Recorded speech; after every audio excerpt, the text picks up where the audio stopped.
जो कासिम के अब्बू को छोड़ के जाए वो गंगा नहाए और जो बेगुनाह है वो जेल में पड़ा रहे, ये कोई इंसाफ नहीं है। सारा मुल्क 9 मई के वाक़े पर लानत भेजता है और उसको शर्मनाक करार देता है। कई मर्तबा मैं कह चुका हूँ, लेकिन ये अदारे जरा पुलिस में अपनी एजेंसियों को भेजें कि वहां लिए क्या वसूलियां और कितना पैसा लिया जा रहा है, लूट मार की जा रही है। लोग आगे ही बहुत तंग हैं। ये हमारी फौज है, ये जहादी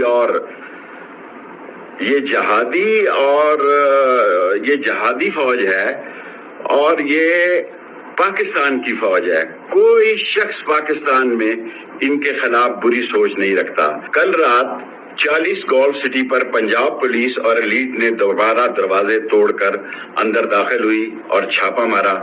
अच्छी बात यह है, किसी मुलाजिम को नहीं मारा, कोई चीज तोड़ फोड़ नहीं की, साथ लेकर नहीं गए और शफकत फैज की तरह रात ही थाना कौसार में लगा और रात ही उसने लोगों को इतना मारा, मेरे मुलाजमों को बाजू टूट गए।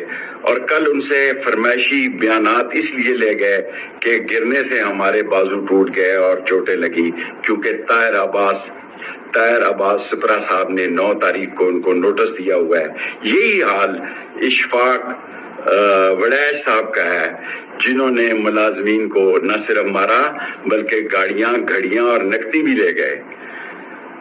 खुदा के यहाँ देर है अंधेर नहीं है, हर रोज इतवार नहीं है। मैं सुप्रीम कोर्ट तक अगर ये समझते हैं कि ये वीडियो और कैमरे ले गए हैं, घबराए नहीं, सारा रिकॉर्ड मौजूद है। अब मैं अदारों से गुजारिश करना चाहता हूँ, सारा मुल्क 9 मई के वाक़े पर लानत भेजता है और उसको शर्मनाक करार देता है। कई मर्तबा मैं कह चुका हूँ, लेकिन ये अदारे जरा पुलिस में अपनी एजेंसियों को भेजें कि वहां नामालूमों को निकालने के लिए और निशानदेही के लिए और नामजदों को निकालने के लिए क्या वसूलियां और कितना पैसा लिया जा रहा है, लूट मार की जा रही है। लोग आगे ही बहुत तंग हैं। ये हमारी फौज है, ये जहादी